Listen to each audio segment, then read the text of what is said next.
Good evening, everyone. Today is Monday, September 29th, 2025, and the time now is 6 p.m. And I will call to order this regular meeting of the Town of Mead Board of Trustees. In accordance with the town's remote participation and remote meeting policy adopted by the Board of Trustees on March 13th, 2023, by resolution number 21-R-2023, remote participation will be allowed. The meeting link has been provided on the town's website and designated posting place 24 hours prior to this meeting. I'd like to remind everyone present, both in person and virtually, of our town's general guidelines for public comment at open meetings and public hearings. The guidelines are available online and on the entry table. There are two public comment opportunities on the agenda for persons in attendance at Town Hall to address the board. The first is limited to the items on the agenda, and the second public comment opportunity allows any subject, whether it is on the agenda or not, to be addressed. If you have comments regarding the public hearing, comments will be taken during that item. Mary, roll call, please. Mayor Whitlow. Here. Mayor Pro Tem Harris. Trustee Adams. Here. Trustee Cartwright. Here. Trustee Crane. Here. Trustee Hagan. Here. Trustee Schranz. Here. Mayor Whitlow, today is Monday, September 29th, 2025, and you do have a quorum. Thank you very much, Mary. Please join me in a moment of silence for victims of home fires and wildland fires.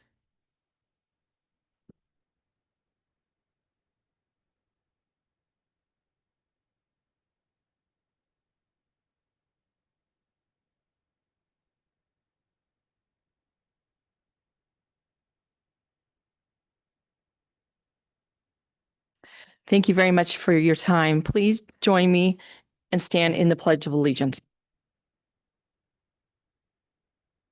I pledge allegiance to the flag of the United States of America and to the republic for which it stands, one nation, under God, indivisible, with liberty and justice for all.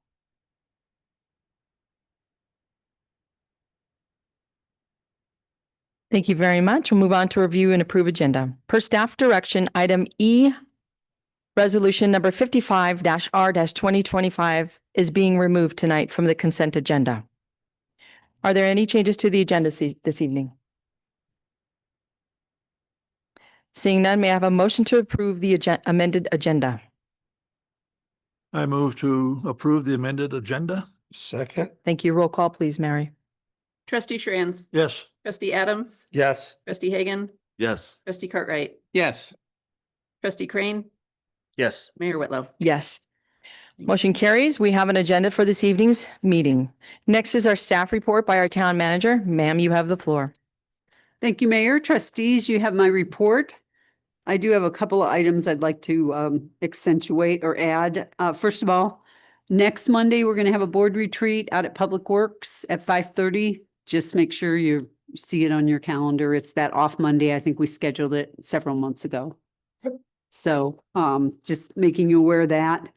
This Wednesday, we're going to have coffee with the cop over at Ziggy's. Chief will be over there with some of his officers. And so I think it's like a national event. So we decided to go do it over there.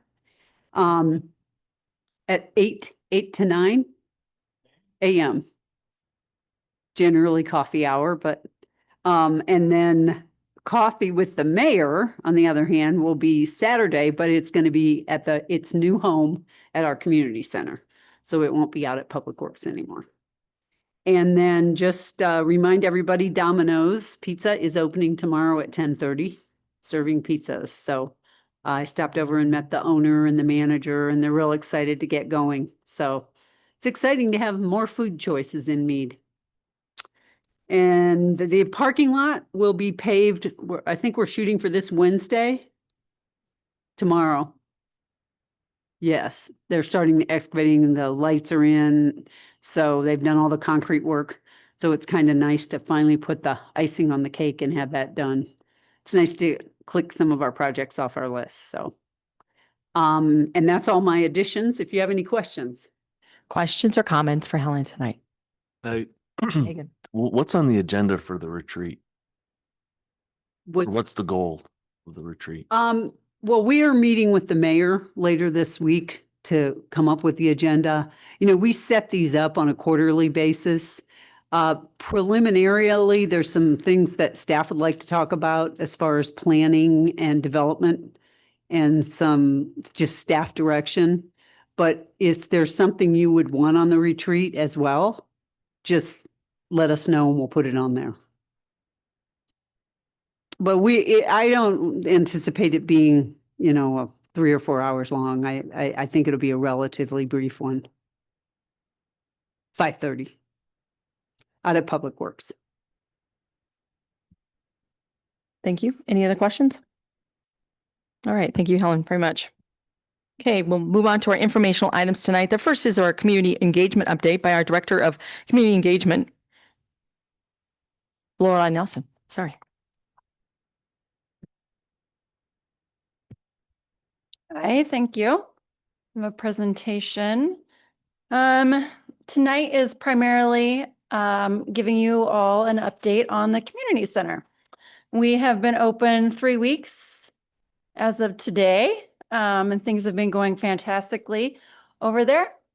So our current staffing, these are the folks that are being housed in the facility. Is myself, I've moved my office primarily over there, although I still tend to come over here and do some work off and on. We have Caitlin Newbakes, our recreation coordinator too. JC Winger is our event and media specialist. She's also housed over there. Yolanda Hernandez is our administrative assistant, and she is primarily at our front desk. So if you come in Monday through Friday between 8 and 5, she's there at the front desk handling people coming in and any phone calls that we receive over there. We also have 3 part-time evening weekend front desk clerks. So that would be Jose, Evelise, and Candace. They're there in the evenings and the weekends handling the front desk as people come and go. And then we have our recreation assistants.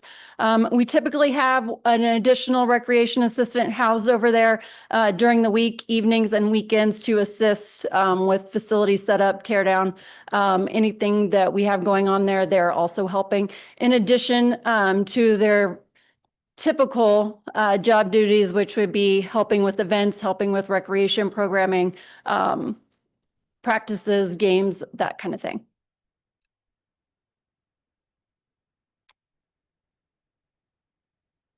Next slide, please. As a reminder, our hours of operation, we are open 7 days a week. Monday through Friday, we're open 8 a.m. to 9 p.m. Saturday, we are open 8 a.m. to 7 p.m. Sunday, we are open noon to 5. And we are closed on the holidays. That's our direction that we're going right now. Because we are open 7 days a week, the facility will be closed on the actual holiday and not the observed holiday, which is a little bit different than town hall, where if holiday falls on a Saturday or Sunday, town hall, town staff observes that on a Friday or a Monday. Our facility will only be closed on the actual holiday. Our drop-in rates are there. $3, $3 or $5 for youth, $5 or $7 for adults. Seniors 65 and over are $3 or $5. We have digital punch cards, but additionally, you can just drop in without having to sign up, without having to input or create an account. And then we have program fees, and those vary based on the program that we're offering.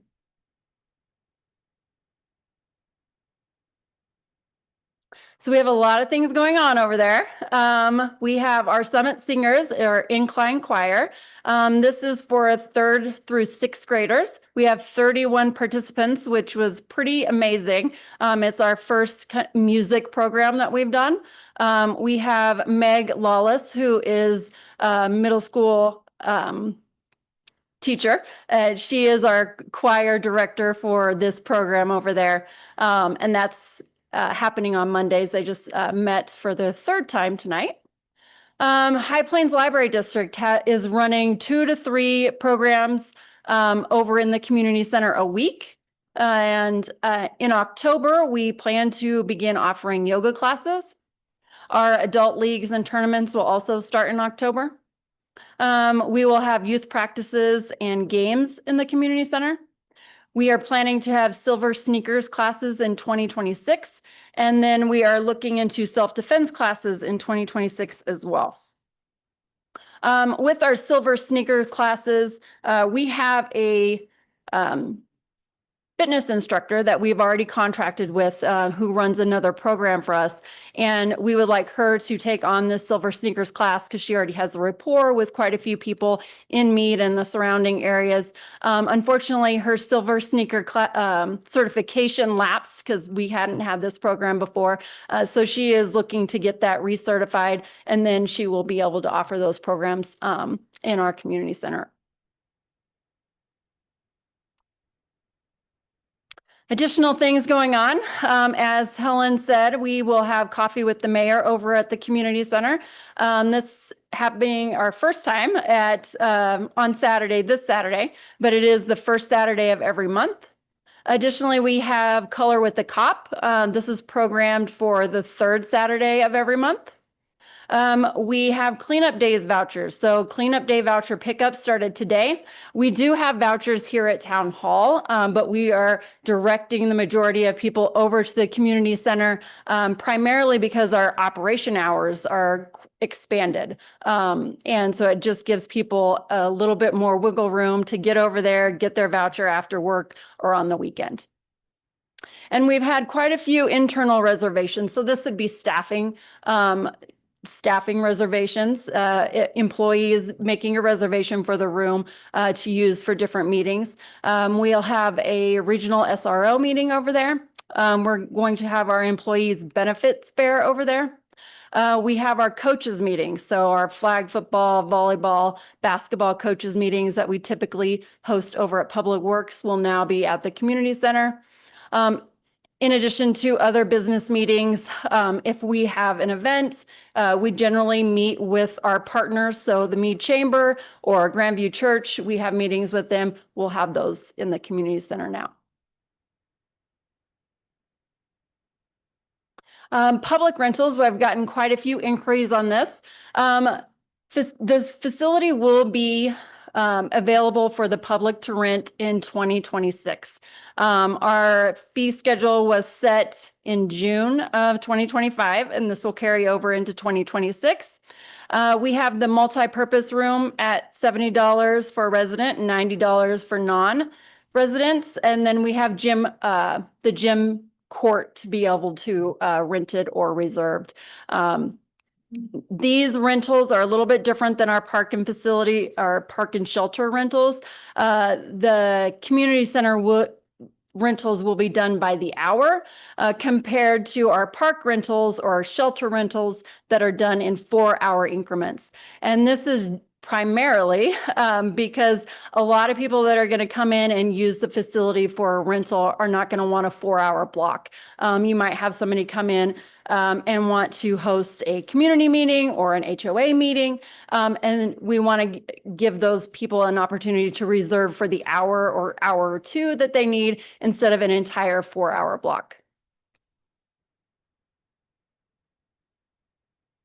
So this is our current usage. We are typically doing 3 to 4 facility tours a day. So people from the community outside of Mead, inside of Mead, they're dropping by the community center, just wanting to check it out.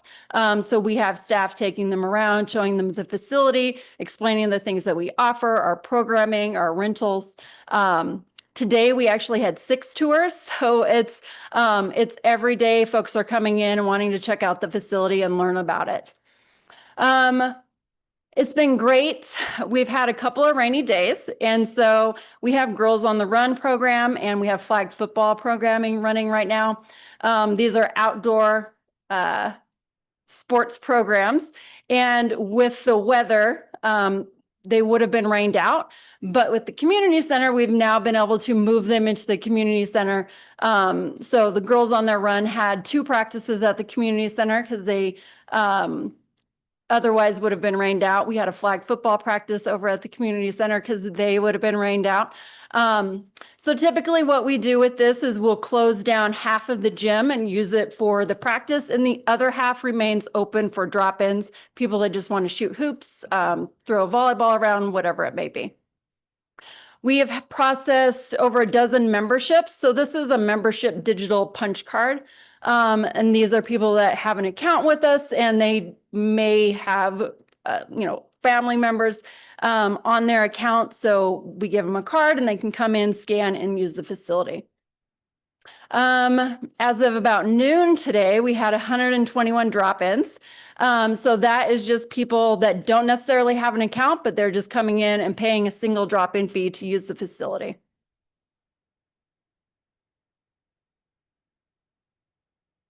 And one of the things that we have been talking about internally is employee benefits with the community center. It's very common for municipalities to offer a recreation center passes, discount passes for a swimming pool or a facility that the town or city operates. So it's one of the things that we've been discussing. And what we're proposing is to have full-time and part-time staff eligible for free facility drop-in access, and employee household members would be eligible for a reduced drop-in rate or a discounted punch card. This would be wrapped into our employee benefits, our wellness program that we run. And then as a reminder, we do not offer employee discounts on programming. And there's a couple of different reasons for this. And by programming, it means anything that we take a registration for. So youth sports, summit singers, whatever we're programming that we're taking registration fees for, we do not offer employee discounts on that. It's primarily because there's we want to recover costs. Those programmings, we're talking about jerseys, supplies needed for that. And so we recover those costs through programming fees, registration fees. The other part of that is with our youth sports specifically, we already have a program in place. So volunteer coaches will get a credit back on their account if they complete their volunteer term without any issues. And so, for example, if a flag football coach coaches throughout the entire season, we have no issues. They attend the practices, they attend the games, then they will get a credit back on their account for their registration fee. Additionally, we have scholarships. So the United Way of Weld County sends the town funds to use for scholarships. And so anybody, whether it's an employee or a resident, non-resident, can apply for a scholarship and have those programming fees discounted or waived completely.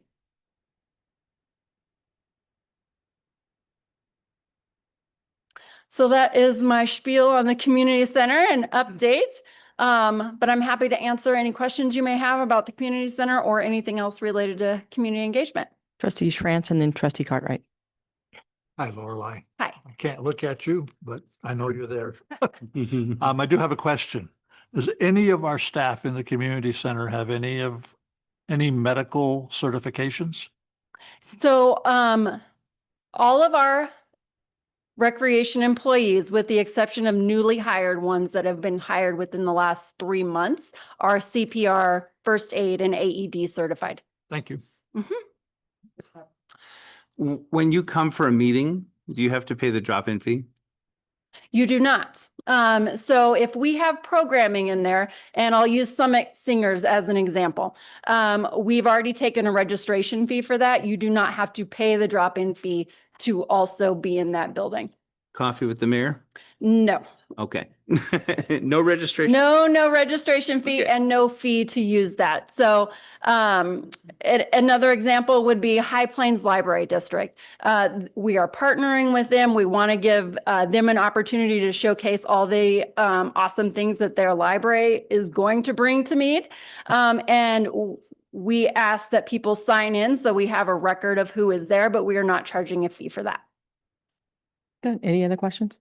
I do have one question. The scholarships for United, well, whatever that's called. Mhm. Do you go to, what's the process for people to apply for the scholarship? So we have the application on our website. Okay. And it is an online form and it goes directly to Caitlin Newbanks, our recreation coordinator, and she reviews those as they come in, and we budget out per sport on that. Okay, thank you very much. You're welcome. Thanks for your update tonight.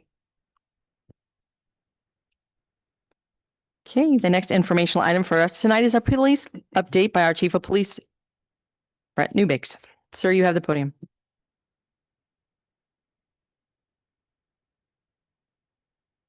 Thank you, Mayor, trustees. Appreciate this opportunity to share some information. We all know social media can sometimes blur the line between fact and opinion. Rumors spread quickly, and recently a few have involved our police department. So I'd like an opportunity to set the record straight, if I may. To keep our community informed, here are the facts about several key topics related to our police department. Starting with arrests and transportation, the Mead Police Department must transport arrested subjects to Greeley if they are not released with a summons. Arrest numbers vary day to day, month to month, year to year. This year, we have averaged about 8 arrestees per month. In August, there were 12 arrests, 10 of which required transportation. 9 of those went to Weld County Jail in Greeley. 1 went to Larimer County Jail in Fort Collins. The remaining 2 were issued summons and released from the scene. Police staffing. At times, only 1 officer is on duty. When that officer is transporting to jail, they are not available for emergencies or calls for service. During those times, support is requested from other nearby agencies, and it is likely that an outside agency will respond. Most days, there are 4 to 10 hours with 1 officer on duty. We schedule this as carefully as we can to minimize the times when there's only 1 on duty. Police facility planning. The department is in a design phase with a new police building. While funding is not yet secured, planning now ensures that we meet current needs and make space for future growth, including the addition of more officers. The Liberty Ranch site at County Road 7 and 66 is under consideration, along with 4 other potential sites. We would not consider sites that do not support future growth and expansion. Communications. Recent communications, including mailers and videos, have been fully compliant with the law and meet all applicable state requirements. The videos on our website and the Citizens Academy serve to educate our community about our police department. The purpose is to be transparent about who we are and what services we provide. Traffic on I-25. Even after the I-25 expansion is complete sometime in 2028, Mead Police will remain responsible for patrolling Highway 66 and I-25, including responding to emergencies and criminal activity within our jurisdiction. School resource officers. The St. Vrain Valley School District helps fund school resource officer salaries and startup costs for new SROs. The town covers additional expenses such as training, supervision, equipment, vehicles, uniforms, and some benefits. Thank you for this opportunity to share this information. I'm happy to answer any questions. Questions or comments for Chief? Trustee Cartwright, then Trustee Adams. You mentioned 66 and I-25, but how far north do you have to cover? Just within the jurisdiction. So the town of Mead goes to County Road 40, I believe it is as far north as we go, which is approximately mile marker 247, I think, on the interstate. So about 5.25 miles. Is that about right?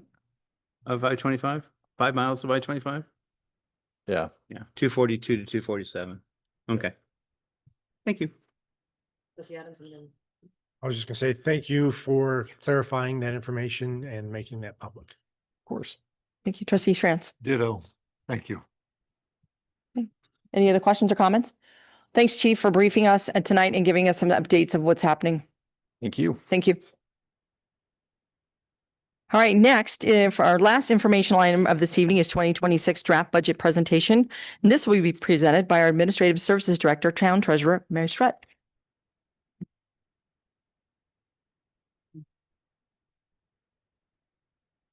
Thank you, Mayor and trustees. I'm happy to present to you the proposed budget for 2026 tonight. This was prepared by Town Manager Helen Mickelbrink and staff, and I'm presenting it on their behalf.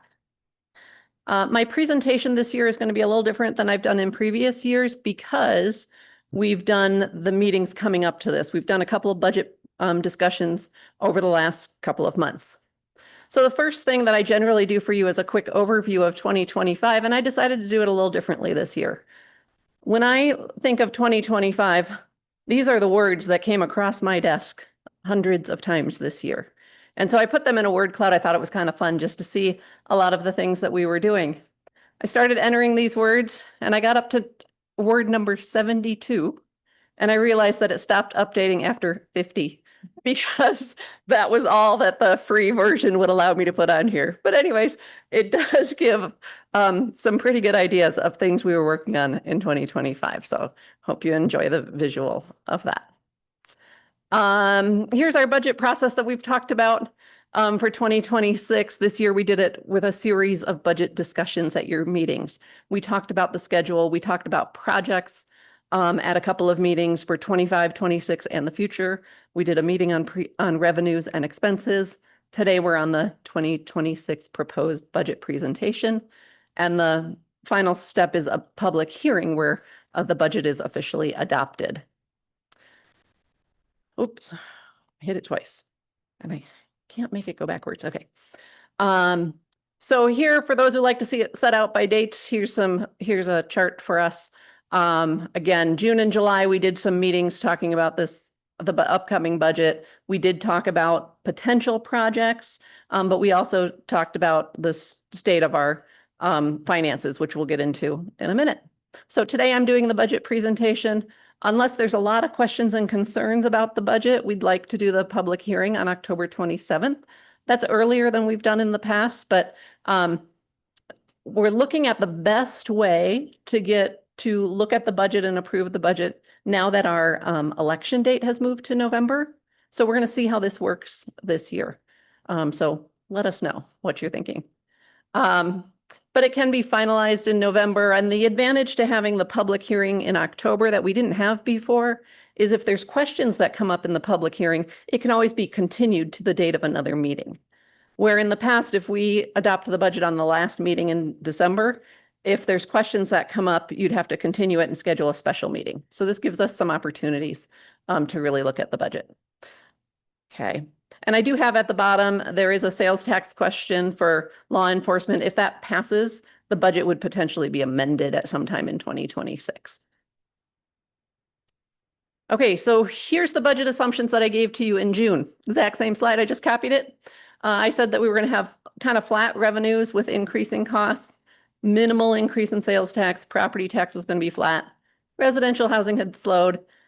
We were looking at some strategic staffing, including the community center, but we've had some really increasing costs of doing business. It's changed a little bit since June. And I don't know where you're at if it has, but here it definitely has. I would change it to slightly increased revenue, but still increasing costs. The reason I say that is we're noticing the last 3 months some differences from the first 6 months of the year, which is kind of interesting. We've noticed a slight increase in sales tax. So we did do a slight increase in sales tax in the budget that was prepared. Property tax, we did get those numbers in. So instead of flat, I got the numbers in from the county of the assessed values. It's about 4.6%. Residential housing, when I presented to you in June, we had budgeted for 2025 about 100 houses to be built in 2025. And in June, we only had 30. And that's when you get most of your building permits out, is in the spring. So we were thinking if we only got 30 out by June, we were going to hit maybe 60 by the end of the year. That was our best estimate at that time. Well, we hit 62 about 2 weeks ago. So that's some good news. And we also have about 20 or so in the queue. So again, I've adjusted the housing estimates. Staffing is the same. We're going to talk a little bit about staffing tonight. And I'm going to tell you what I mean by increasing costs of doing business. I'll give you a couple of examples. Okay. So let's start with those residential building permits.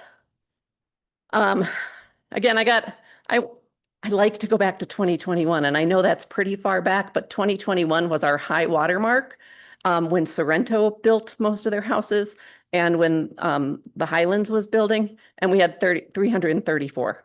That's our high water mark. Before that, we were at 100 the year before and like 10 for years and years before that, right? So I like to show that high water mark. Eventually, it's making my screen too small, and I'm gonna have to take it off there. But we've been pretty steady right around 100 since that time. So as I told you when I was here in June, I thought we'd hit about 60 by the end of this year. Now I'm forecasting 81 based on the numbers that are in the queue. And then again, we took those numbers that we looked at, what's building in 25, and we estimated similar to that would happen in 26. So we're estimating about 91 residential building permits spread out across the couple of developments that are there. Oh, this keeps jumping on me. Okay. Is that my next one? Yeah. So increased cost of doing business. What do I mean by that when I say that? Well, we've all seen it in our lives, right? Everything is going up. Groceries are going up. Construction products are going up. The paper we buy to print things keeps going up. There's a couple of examples. The community center costs you'll see in the budget. We had only budgeted for about 3 months in 2025. And now we had to put the full thing in for 2026, right? And there are costs of opening a building, including utilities and staffing and stuff like that. We had budgeted for some of the part-time staff, but only for, they're part-time. So they come to a very small FTE when you add them all together. So again, you'll see that in the FTE count. Here's a cost of doing business that I just wanted to throw out there is our employee health insurance increased by 13.5% for 2026. And 11.5% in 2025. Those are some big jumps, right? I understand that the healthcare marketplace went up by 32%, between 25 and 32%. So ours was a little lower. Health insurance is going up all over the place, right? The cost associated with that for us is $75,000 for the town is the cost for us to continue to provide health insurance benefits, an additional $75,000 at the rates we were. And $18,000 is the part that the employees absorb. CIRSA liability insurance, we were able to keep that flat this year by increasing our deductibles. Last year, it went up 10% overall. And in 2024, police liability went up 50%. So some of these are the things we're dealing with, right? Facility cleaning contract. We went out to bid for a facility cleaning contract. The reason we did is because we're looking for our vendors to be compliant with CJIS compliant. That's criminal justice records that we have. So we hold criminal justice records in the police department and in court. And there's some rules that vendors that come in have to be fingerprinted and they have to be approved by the CBI in order to have free reign access to our building. When we talked to our old contractor about that, they said, sure, we'll do it. We'll triple the cost of doing the police department. And we're like, let's put it out for bid and see what we can get, especially because we're adding the public works facility to it. So the cost of our facility cleaning contract did go up, again, because we added the community center, which is being cleaned daily, and then due to CJIS compliance requirements.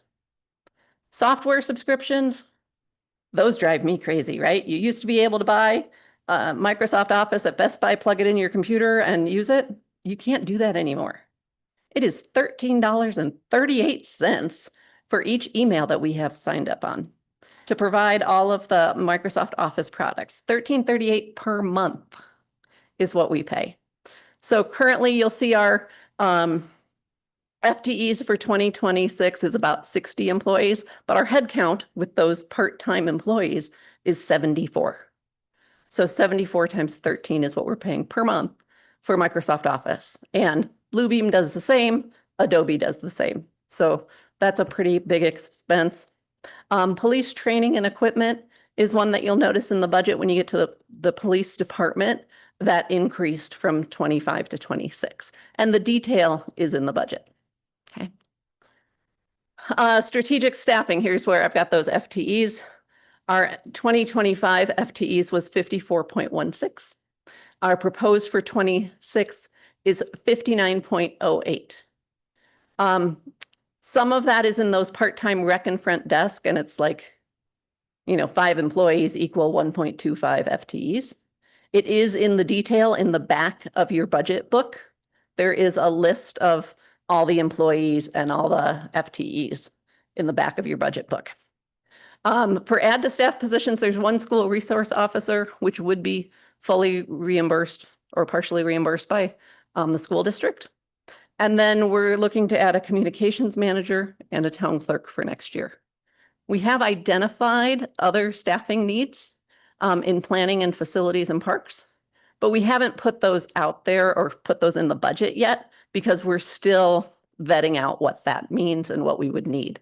But as far as like facilities and parks, we've got some specialty landscaping now, some really nice landscaping going on, and maybe we need somebody with different skills to do that. But we're also seeing with the facilities, it's becoming a bigger job for our public works, right? Even just to fix the toilets and, change the light bulbs.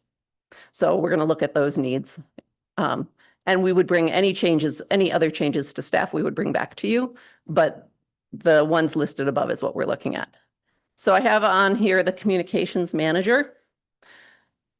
The need for that is, I'm just going to read, as the town's outreach expands across social media, economic development, recreation, and events, there's a growing need for a deputy level position to support the community engagement director.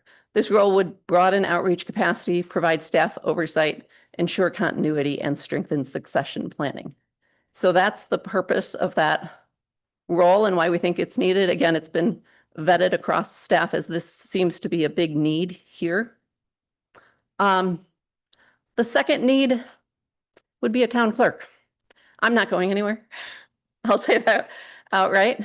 But as you all know, I wear a lot of hats. And also our court and our licensing just keeps getting busier and busier and busier.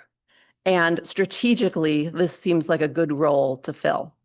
The town clerk, as it says, is currently combined with the town treasurer and other administrative functions. By restructuring, the town can build greater depth across departments, alleviating the pressures of growth in the clerk's office, municipal court, and finance, while ensuring each area has the dedicated support needed to serve the community effectively. So that's the reason for looking at that position, and that is included in your draft of your 2026 budget, which is in front of you. I'm going to move on to other expenses in the budget. This is multi-year capital projects. I had this slide last year, and hopefully you like this one because I think it kind of sets out where we are on some of this stuff, especially the ones that have gone over a couple of years. The land use code update is being paid for out of the general fund, and there is also a grant in the general fund for that one. It started in 2025 and it'll finish in 2026. So you'll see that across 2 years. Municipal facilities, the community center was paid out of the municipal facilities impact fee fund. There was expenses prior 2024 and before, and the rest of it 2025, and it's done. So nothing in the budget for the community center facility in 2026. Transportation fund, some of those projects are still ongoing. The 3rd and Welker intersection, gosh, we can hope that it'll finish as soon as possible, but we've got to go with our best guess and conservative of what we think, that a lot of it'll be done in 2025, but there'll still be some moving into 2026. Safe routes to school is kind of the same. We're kind of doing some of that hand in hand with the Welker and 3rd and some of it afterwards. The Highway 66 and County Road 7 underpass project, again, pretty much starting. There was some design and stuff before, but we should see that pretty much in 26, and I would bet in 27, right? That'll continue on. What you'll see this year, though, is we did budget for the full project, where in 2025 we did not. Again, there's grants associated with these, which when you get to our budget, you'll see the grants as revenues in those funds. Main Street parking lot, alley, and the community So the community center was finished, but the second alley was, the other alley was not completed. So the estimate was in 2025, the community center's finished, the alley's finished. We had budgeted another 400,000 for the alley behind Main Street, west of Main Street, and that was not completed. So this will come in at 460 rather than the budgeted amount of $800,000 that was in that line item. Weld County Road 34 bridge and design construction. Again, we'll see most of the construction in 2026. A grant is paying for most of that construction, however.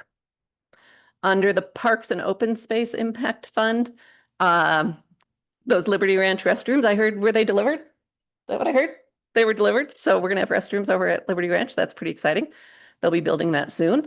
The Gold Star Memorial looks beautiful if you haven't seen it yet. It's up, just a few touch-up finishing things to do, but it'll be finished this year. The Parks Trail and Open Space Plan post is partly in 26 or 25 and partly in 26. And again, the revenue for the grant matches those two. And under the Capital Improvement Fund, that's just for capital projects.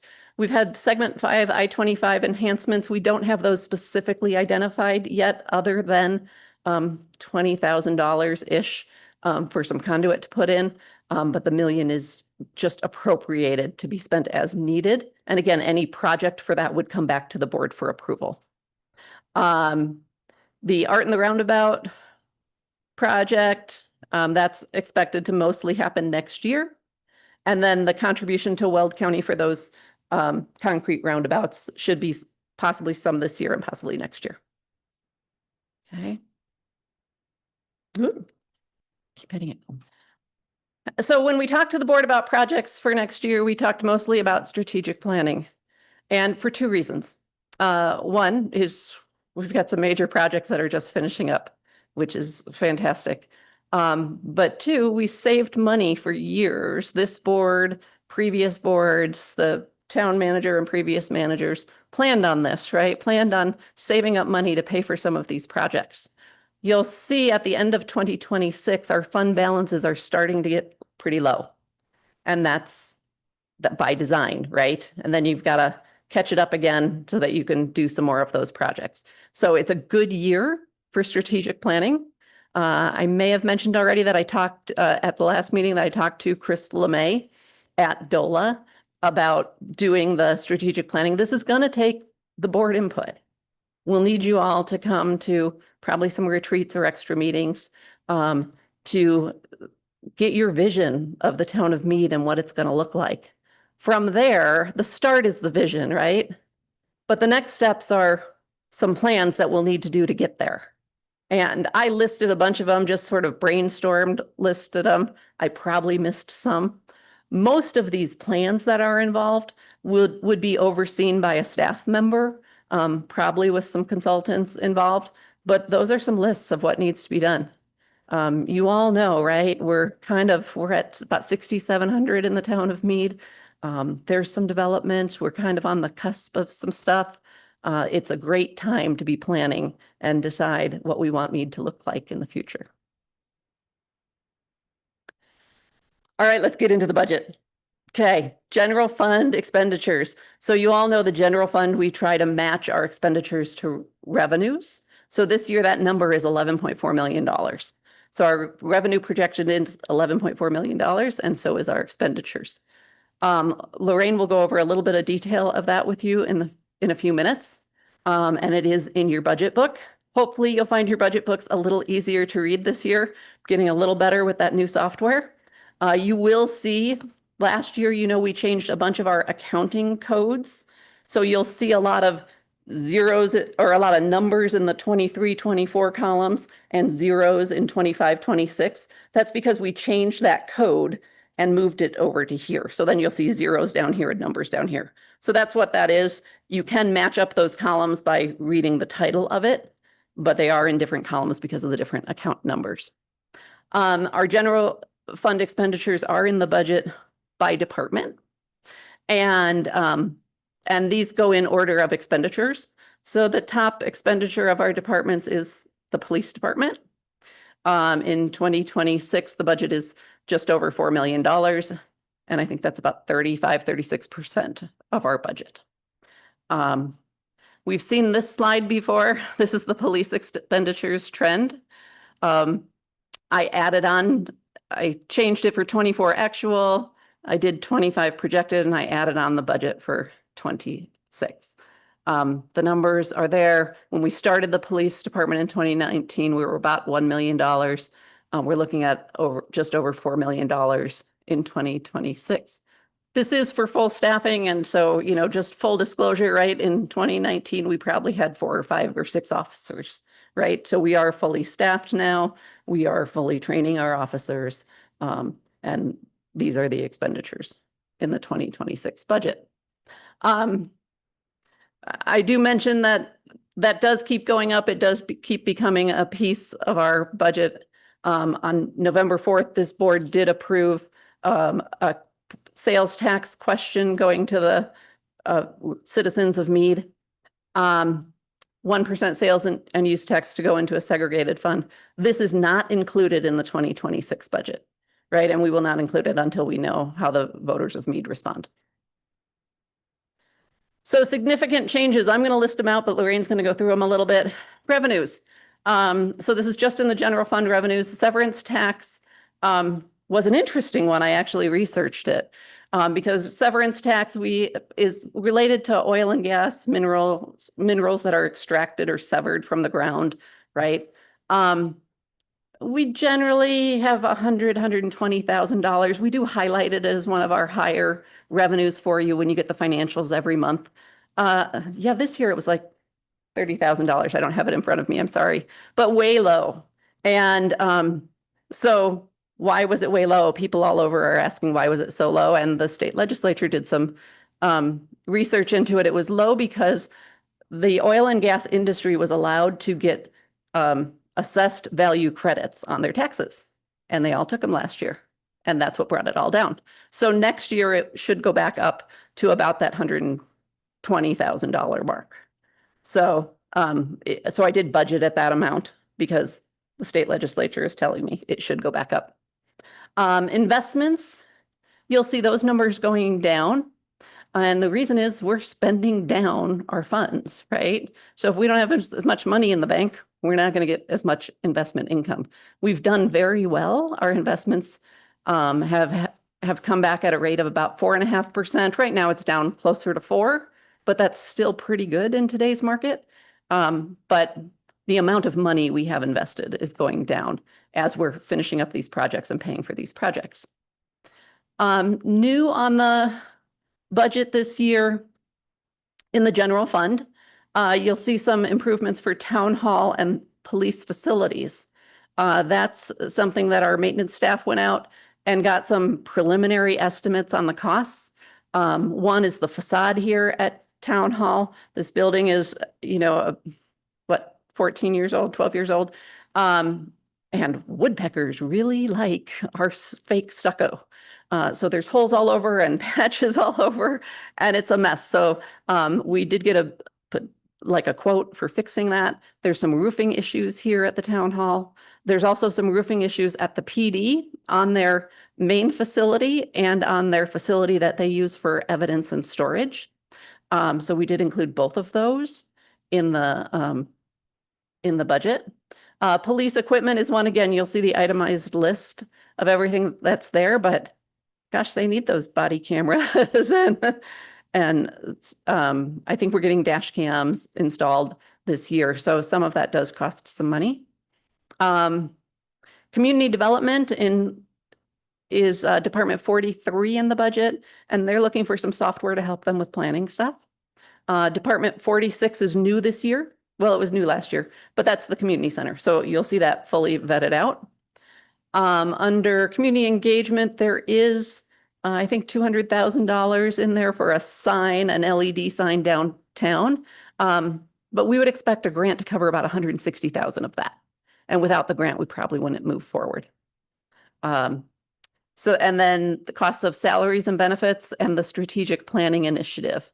For the strategic planning initiative, I did appropriate in the budget $500,000 in the capital improvement fund. And then 100,000 each out of municipal facilities, parks and transportation. Because some of that, like the comprehensive plan, is all for future development. So some of that you can pay out of those impact fees funds. These are some identified needs that were not budgeted. Couple of reasons they weren't budgeted is one, let's do the strategic plan. Let's not just keep building stuff or putting something here or there. Let's do the strategic plan and see what's the best idea for it. And then let's see where's the best where's the best use of our money, right? Because again, we're going to have to save up. So the community center splash pad, cold storage at Public Works, that's that metal building that we took down. It's sitting out there. We did take it out of the budget. Again, we're going to look at what the cost would be of reconstructing it versus building a new facility for cold storage out there. We're buying a lot as we have more employees and have more parks and stuff. We're buying mowers and stuff like that. We need a place to store them. Staffing positions, as I previously mentioned, there's a couple of other staffing positions not included in the budget. Police vehicles. You may recall in 2025, we budgeted for 3 police vehicles, and that was approved in the 2025 budget. We only purchased 2. And the reason we only purchased 2 was because the cost of upfitting those police vehicles went up pretty high.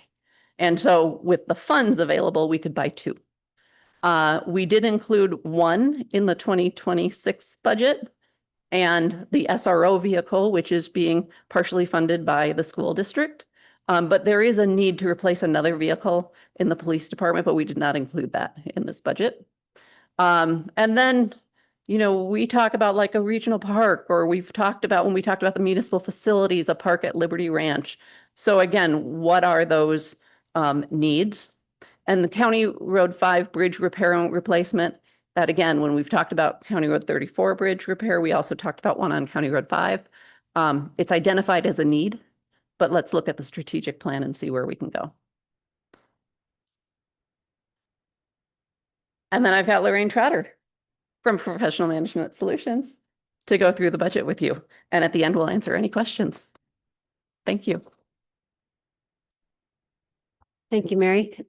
Hello, Mayor and trustees. Mary gave you a very detailed overview of what's in the budget. So compared to what I usually do, I'm going to do a little something different this year. I'm going to focus on 4 pages that are in the budget document for you to take a look at.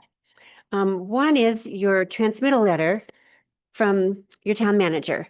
And this is a required inclusion in the budget. It might be in the flap at the beginning of your budget book, but it will list for you in the bullet format all the real key, if you had to just boil it down to what the key highlights are of the budget, they're in this letter. The first bullet talks about the property taxes remaining the same at 11.522 mills, and that increase from those millages will go up because primarily of new construction. You do have about, I would say about half of the increase that you're expecting would be from some 2.5% in new construction. Sales taxes, Mary mentioned going down a little, new development fees connected with various items, salaries, the community center, the land use code, street improvement fund, strategic maintenance, budgets for the continuing projects. And it tells you in this letter what fund these various projects are in or what department they're in. So as you scan through these later, you'll see these budgets are in the transportation fund. And these budgets for capital improvements are in the capital improvement fund, or trails and master plan in the parks and open space fund. So this is a very key document for you to look at as you turn your sights on this a little bit more later. Then in the budget document itself, I want to start you on page 3. It's called a Fund Summary Overview. And as Mary mentioned, the town did purchase budget software last year that presents things in a manner that's not maybe what you're used to yet. So this page 3 is the Fund Summary Overview, which gives the usual layout of the types of funds that the town has and why they are separated. So we talk about this at audit time, we talk about this at budget time, but there's different laws regarding municipal finance that require you to separate your activities into various funds, depending mainly on the source of the revenues that's paying for them. And so your general fund is all of the operations of the town that don't have a dedicated source that's paying for it, that you're required to do just in general. So on page 3, the top line there is the fund, general fund.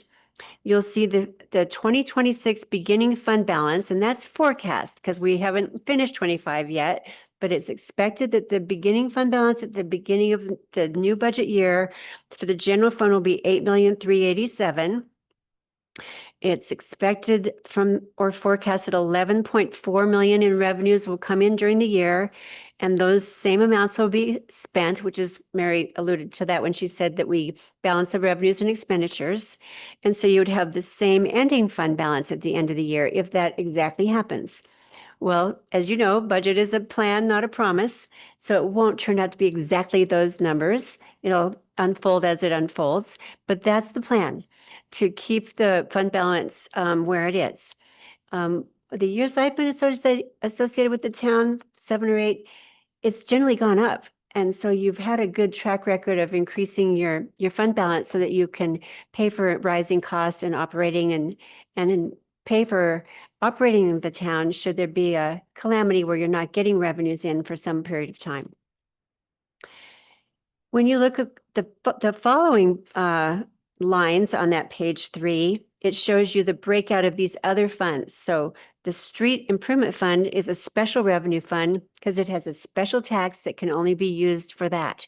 You can put other monies in there too, but that tax itself can't be blended in with the general fund. So it has its own fund.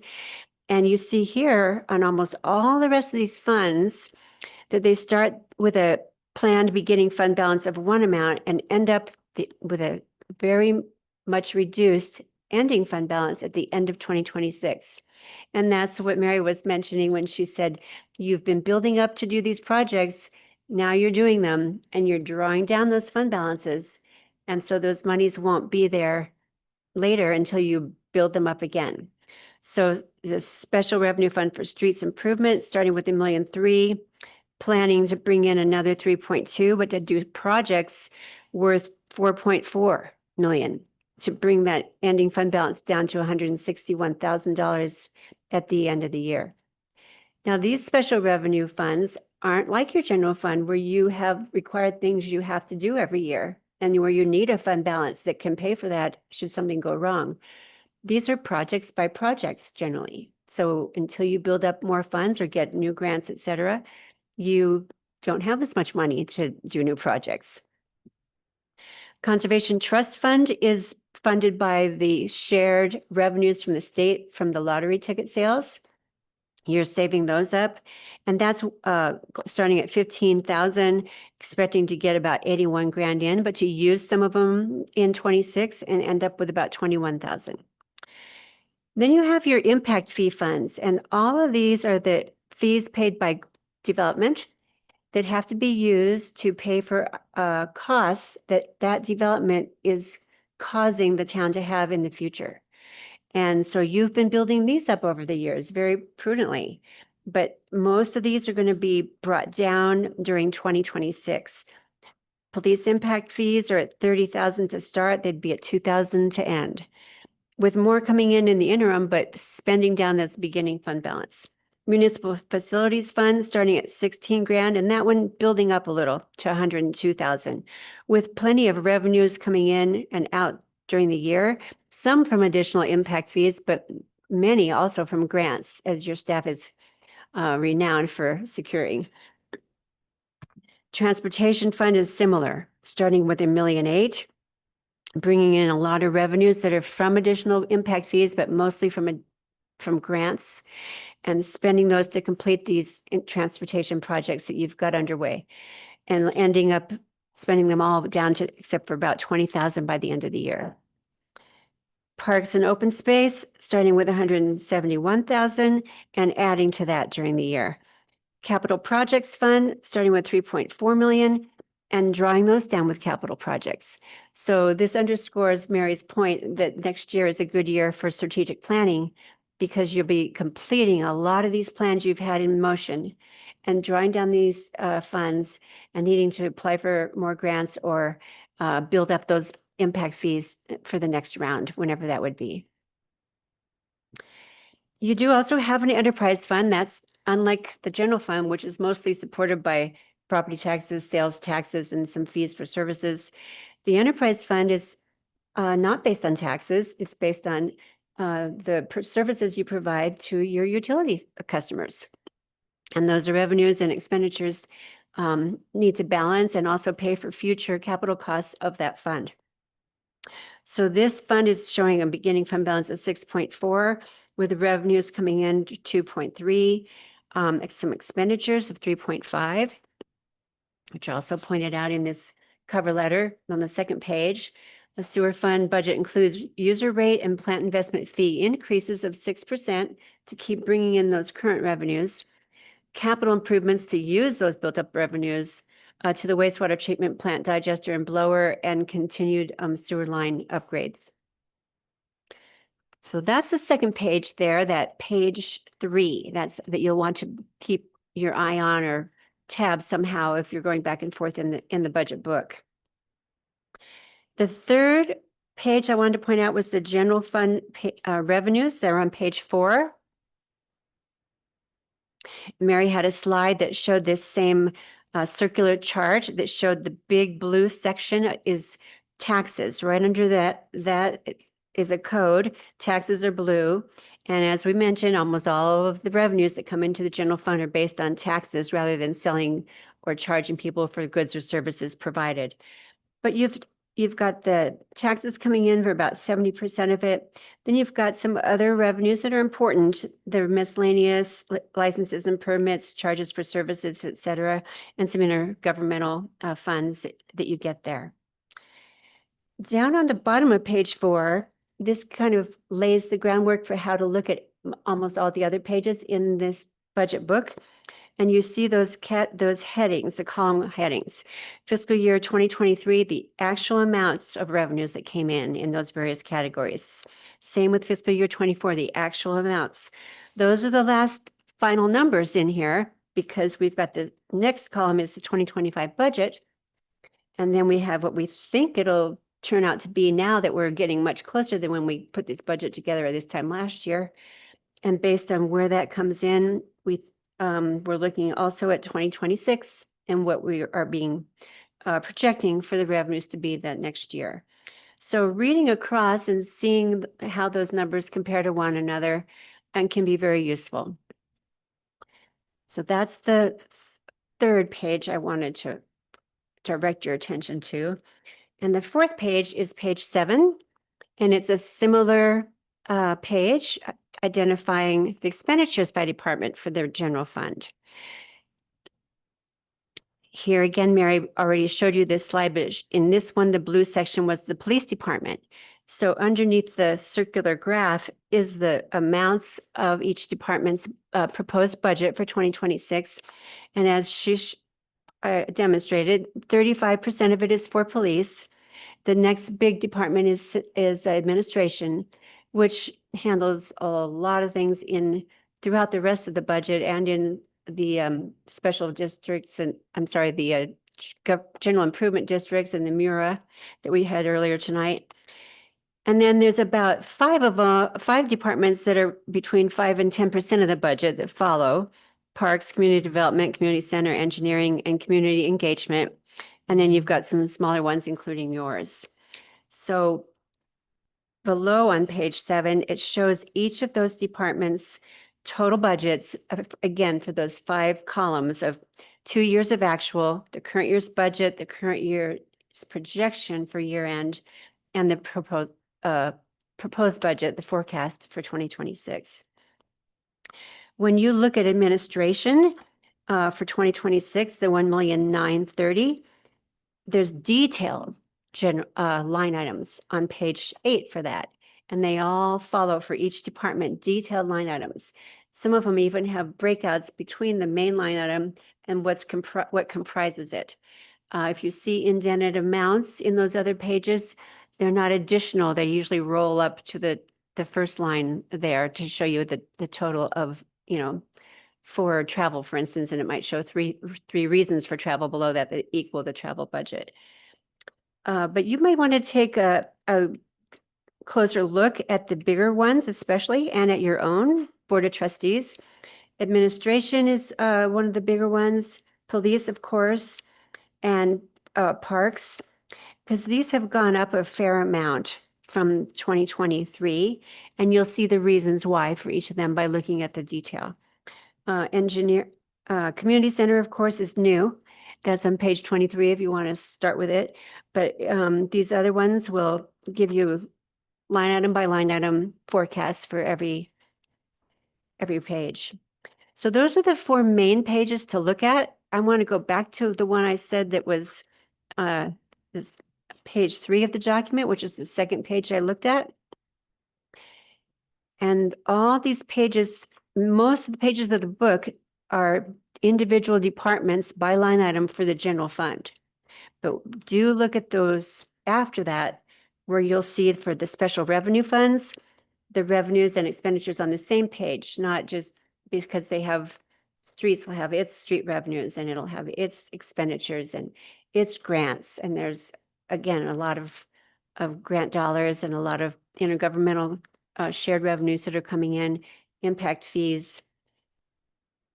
So by going through that page 3 and just thumbing to the back of the book and looking through the detail, I think you'll find anything that you're interested in looking at and digging down into.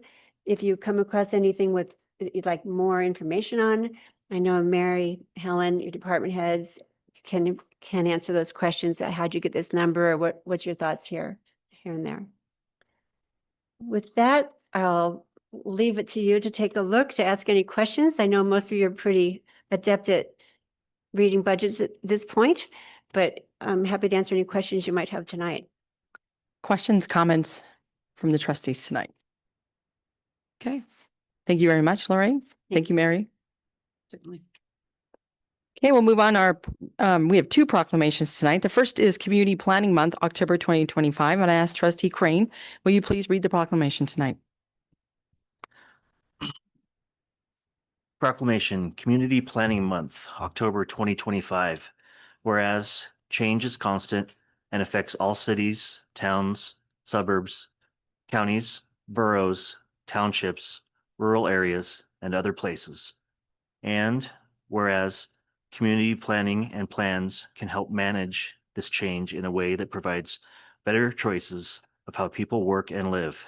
And whereas community planning provides an opportunity for all residents to be meaningfully involved in making choices that determine the future of their community.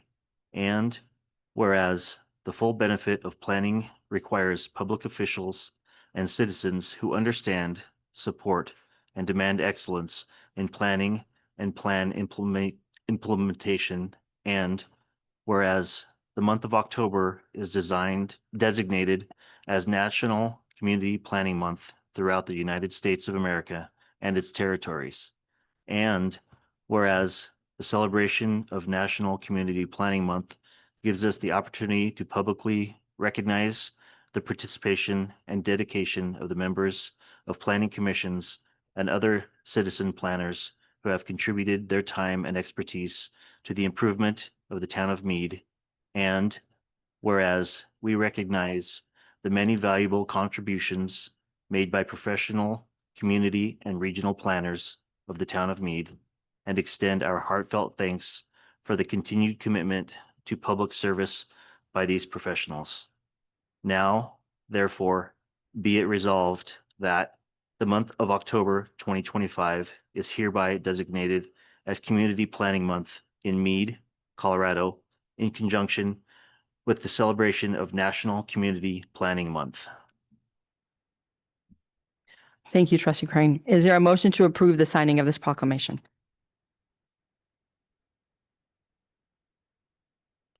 I make a motion to approve the proclamation for Planning Month, October 2025.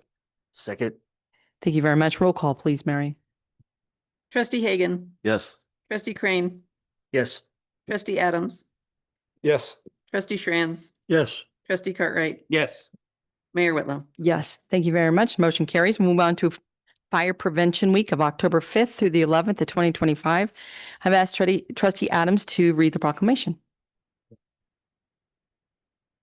Proclamation Fire Prevention Week, October 5th through the 11th, 2025. Whereas Mead is committed to ensuring the safety and security of all those living in and visiting our community. And whereas fire remains a serious public safety concern, both locally and nationally. And the presence of lithium-ion batteries in many household devices introduces unique fire risks. And whereas most of the electronics used in our homes daily include smartphones, tablets, laptops, power tools, e-bikes, e-scooters, and toys, are powered by lithium-ion batteries, which if misused, damaged, or improperly charged, can overheat, start a fire, or explode. And whereas the National Fire Protection Association, NFPA, reports an increase in battery-related fires, underscoring the need for public education on the safe use of lithium-ion batteries. And whereas the residents should follow 3 key calls to action: buy only listed products, charge batteries safely, and recycle them responsibly to prevent battery-related fires. And whereas lithium-ion store a large amount of energy in a small space, and improper use such as overcharging, use of off-brand chargers without safety certifications, or exposing batteries to damage can result in fire or explosion.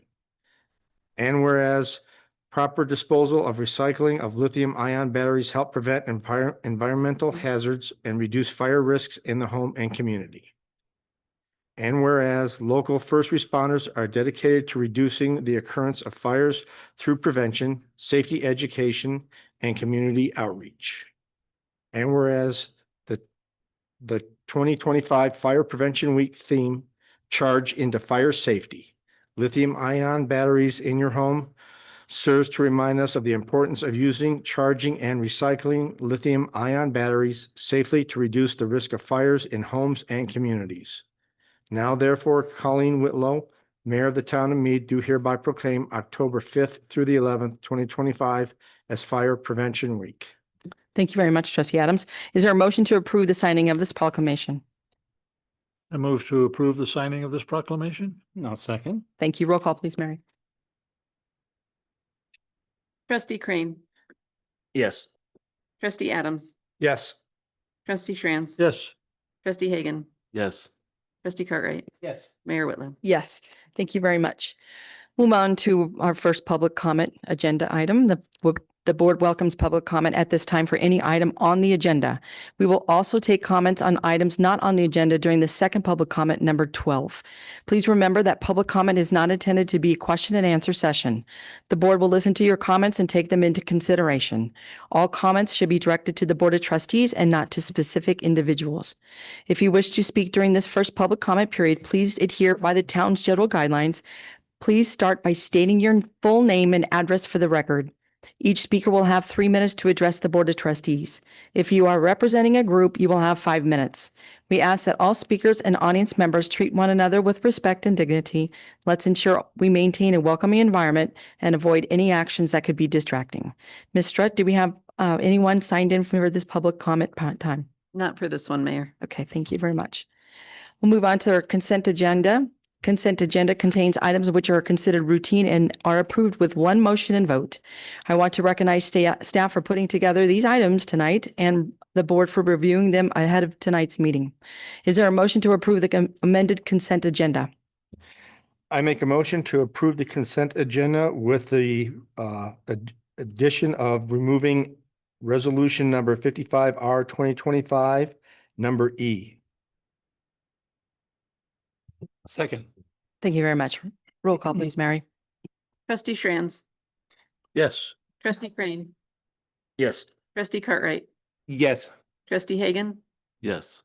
trustee Adams, Yes. Mayor Whitlow. Yes, thank you very much. Again, staff, thank you very much for putting the consent agenda items together for us. We'll move on to our public hearing. There is one combined public hearing scheduled tonight.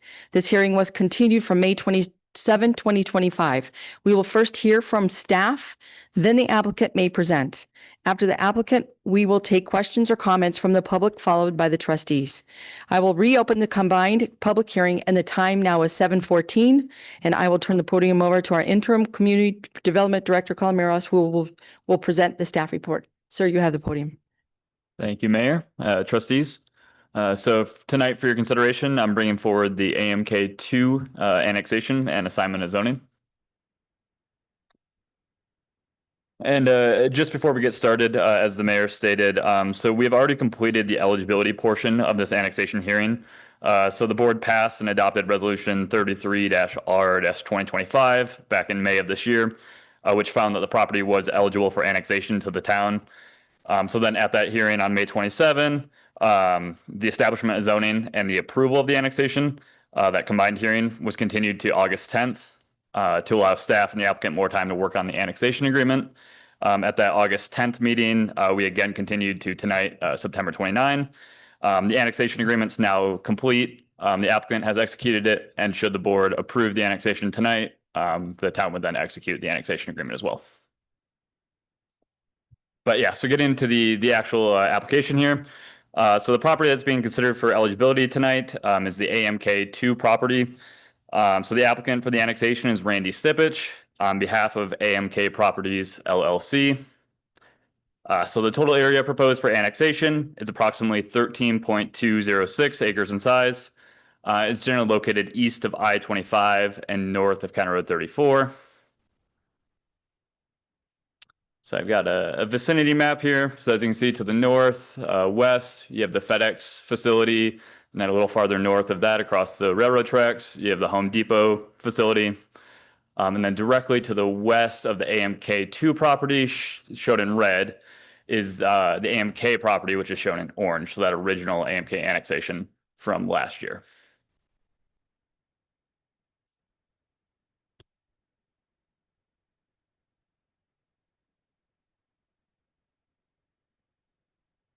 So the AMK2 annexation and establishment of zoning is consistent with the town's comprehensive plan. The proposed zoning of light industrial is consistent with the future land use designation of business park. So here is our future land use map from the comprehensive plan. So the designation of business park was given to the property through a comprehensive plan amendment, which the board unanimously approved back in March of this year as well. And so the property is shown there outlined in red with the deep purple allocated to the property.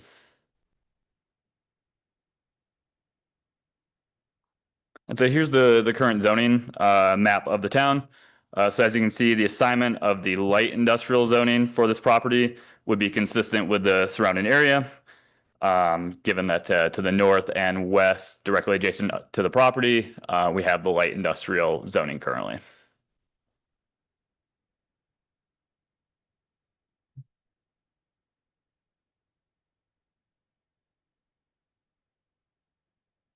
So in order to establish the zoning for the property, one of 6 criteria outlined in the Mead Municipal Code must be met. The AMK2 annexation meets criterion number 2 identified in the code, which allows for the zoning of a property due to changing or changed conditions in a particular area. The first reason that the AMK2 annexation meets this criterion is because the annexation of the property constitutes a changed condition in the area, as a property must be annexed, or a property must be zoned within 90 days of being annexed into the town.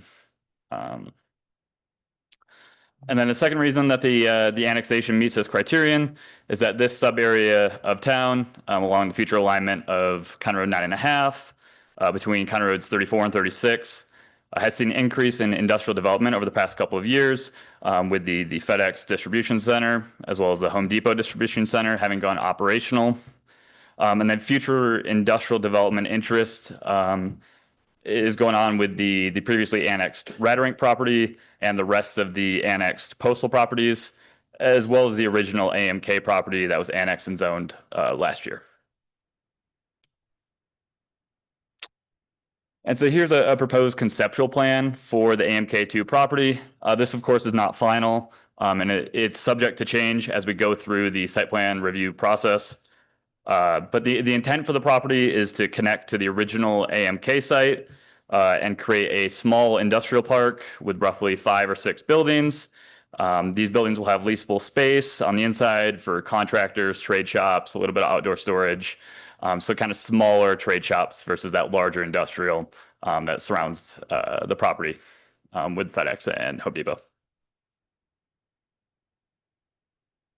But yeah, so that was pretty brief, but with that, staff recommends that the Board of Trustees approve the AMK2 annexation, as well as the establishment of initial zoning for the subject property as light industrial. With that, I'm available for any questions, and then the applicant's available for questions as well, but they do not have a presentation tonight. Thank you very much, Colin.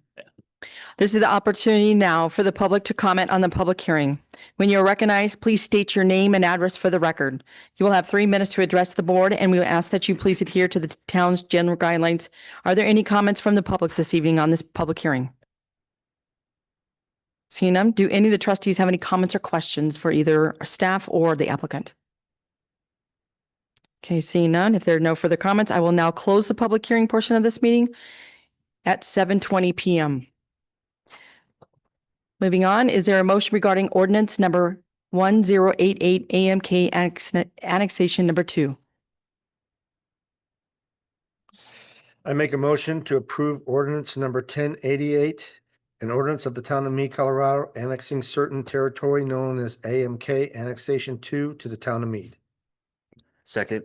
Thank you very much. Roll call, please, Mary. Trustee Cartwright, Yes. trustee Crane, Yes. trustee Hagan, I have to abstain. I have a financial relationship with the applicant. trustee Schranz, Yes. trustee Adams, Yes. Mayor Whitlow. Yes. Thank you very much. Motion carries. We'll move on. Is there a motion regarding ordinance number 1089? I move to approve ordinance number 1089, an ordinance of the town of Mead, Colorado, approving the initial zoning of property known as AMK Annexation 2 and amending the official zoning map of the town of Mead. Second. Thank you very much. Roll call, please, Mary. Trustee Schranz, Yes. trustee Adams, Yes. trustee Hagan, Abstain. trustee Crane, Yes. trustee Cartwright, Yes. Mayor Whitlow. Yes. Thank you. Motion carries. Next, we'll move on. Is there a motion regarding ordinance number 1090 AMK annexation agreement? Excuse me. I'll make a motion to approve ordinance number 1090, ordinance of the town of Mead, Colorado, approving an annexation agreement with AMK Properties LLC for the AMK annexation. Second. Thank you. Roll call, please, Mary. Trustee Crane, Yes. trustee Adams, Yes. trustee Cartwright, Yes. trustee Schranz, Yes. trustee Hagan, Abstain. Mayor Whitlow. Yes. Thank you very much. Motion carries. And we'll move on to our new business for this evening. It's ordinance number 1091. And I invite again our interim community development director, Colin Morales, to the podium. Sir? Long time no see. So tonight I'm also bringing forward the First Amendment to the AMK annexation. So this is referring to that original AMK property that we annexed back in July 29 of 2024. So we also approved an annexation agreement on that date. So within that annexation agreement, we had a special provision included that required the owner of the property to construct a north-south collector to provide access to both of the AMK properties, as well as a future east-west collector to the north. Or it required the owner to acquire an easement over the property to the north to provide access to that east-west collector, and then to make a monetary contribution for construction of the east-west collector in the future. So with approval of the AMK2 annexation and annexation agreement tonight, the owner has satisfied the provision number 1 up above. And so what the First Amendment to the annexation agreement is doing is deleting that provision out of the original annexation agreement and replacing it in full with requirement for the existing access on County Road 34 to remain as a right in, right out. So I know that was a lot of words. So I tried to make a map here to help explain it. So you can see County Road 9.5 shown there in the black dash. And then in that purple dash is the approximate location of where that east-west collector to the north of the AMK1 and AMK2 properties will be. And then that north-south collector that the AMK property will be required to build is shown there in that light blue. So that north-south collector will be a full movement at County Road 34, and it'll connect to that east-west collector and provide full movement access up there as well. And then in that small dashed red, you can see the rest of the kind of circulation for the AMK properties, and then that right in, right out on 34 to the west of that north-south collector.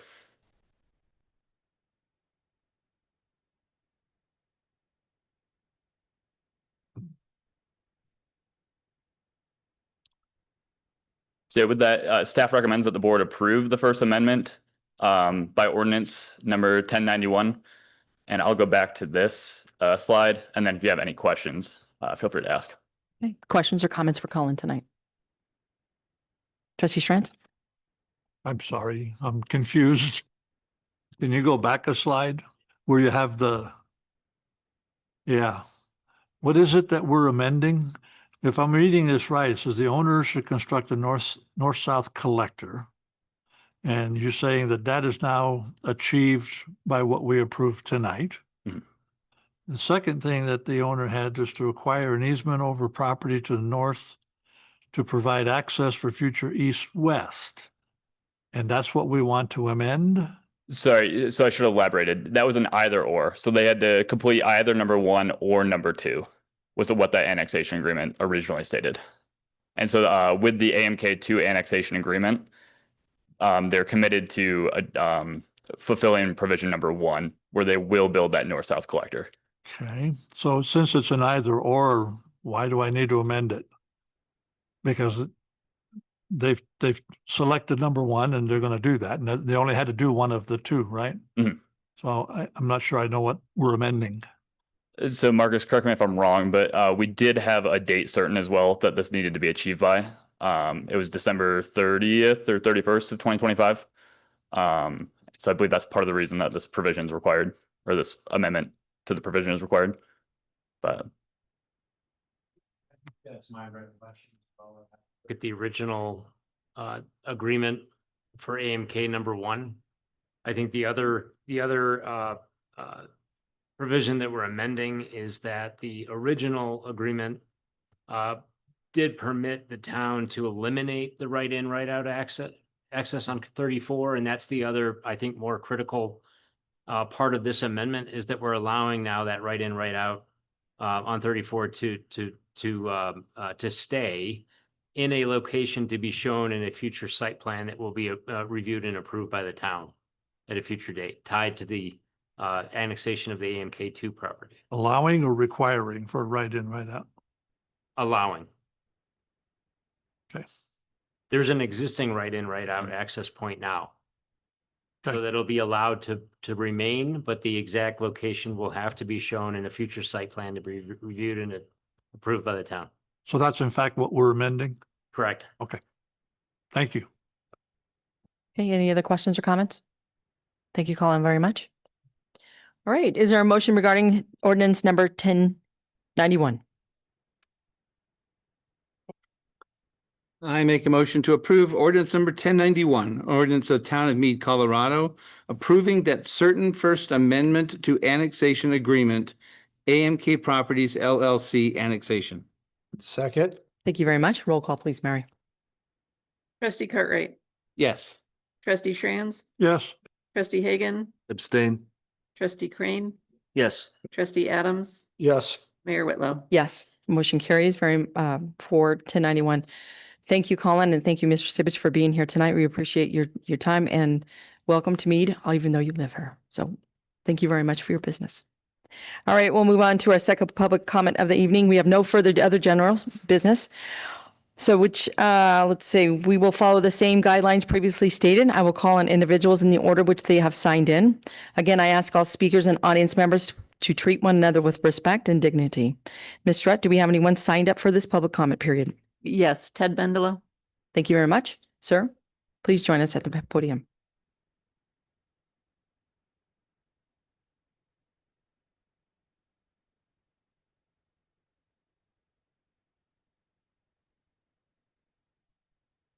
Good evening, everyone. I'm Ted Bendelow. My address is 3759 Valeview Lane, Mead, Colorado. Those of you who don't know me, I represented the town in two very major legal matters. The location of the sewer plant and with Barefoot Lakes, the location, the property boundaries of the town. So I have some familiarity with some of the issues. I sent a memo around on early September, which I understand was distributed to all of you. Yes? Okay. I'm going to cover those in the short time I have this evening. The first is the issue of the salary of the town manager. A salary comparison has been done which involved Mead, Firestone, Frederick, Johnstown, and Windsor regarding town manager salaries.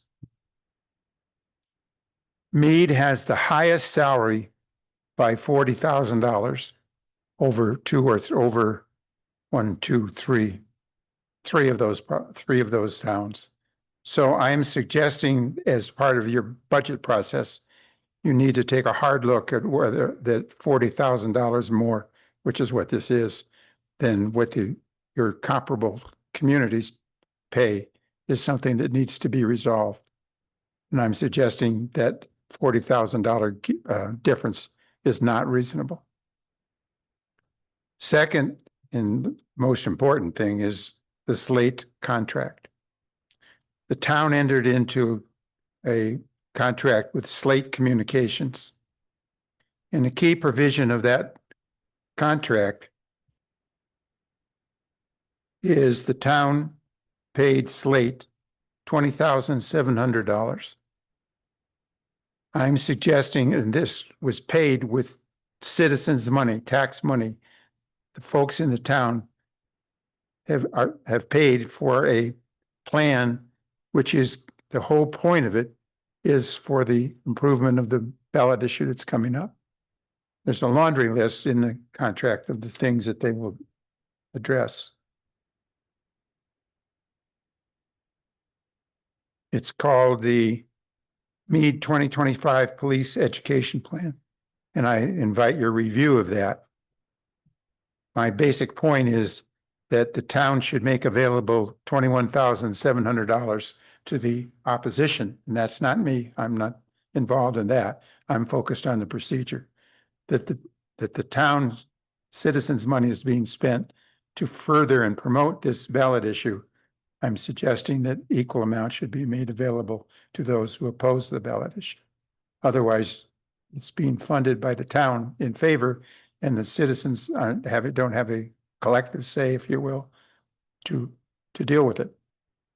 Third area I mentioned, I don't know where my time is. That is 3 minutes.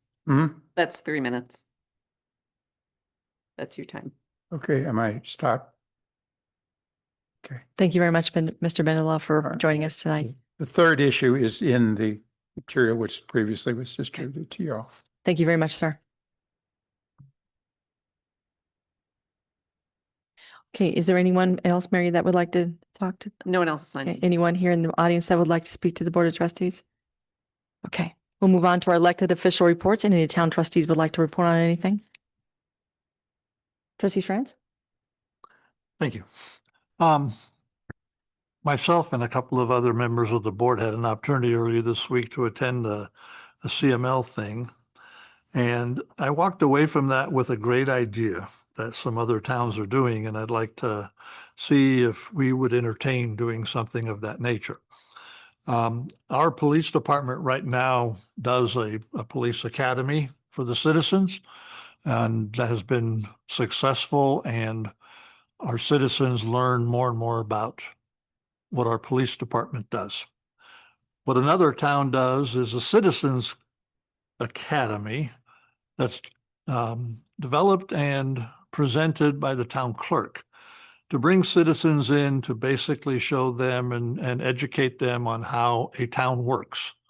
some of this budget kind of stuff where money is being spent, things like that. It's an opportunity to further educate our citizens on some of the things that our town works. So I was somewhat excited about that, and I'd like to open that up and see if there's other members who would be excited about doing that and how we can go about getting that started.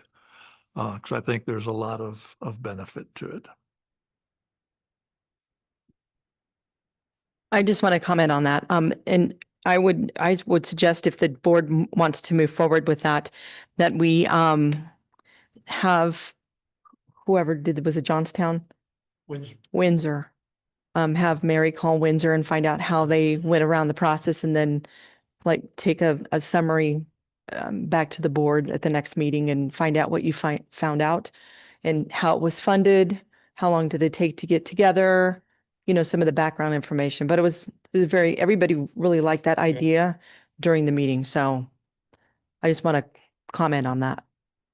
So does the board agree to have a little bit of, maybe a phone call from Mary to?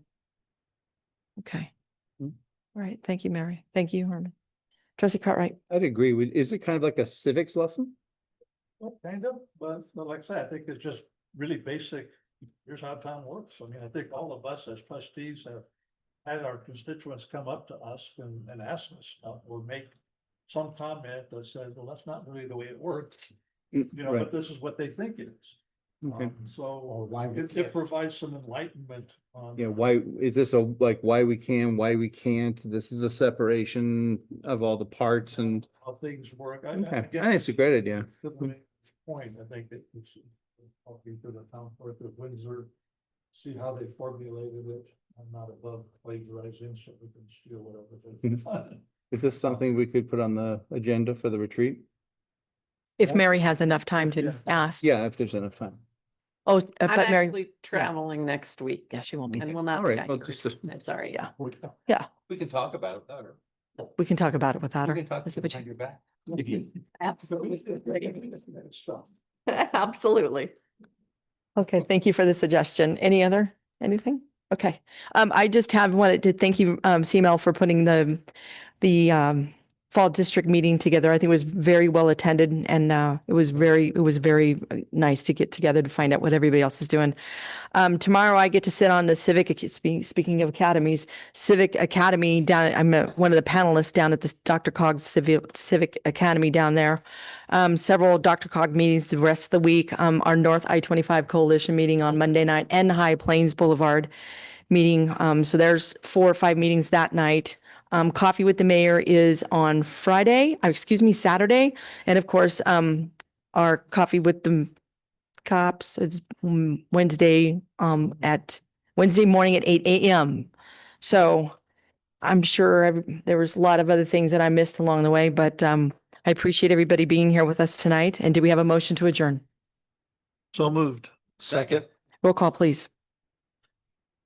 Trustee Shranz, Yes. trustee Adams, Yes. trustee Crane, Yes. trustee Hagan, trustee Cartwright, Yes. Mayor Whitlow. Yes. The September 29th, 2025 regular meeting of the Board of Trustees is now adjourned at 7:38. Thank you very much. Please drive home safely.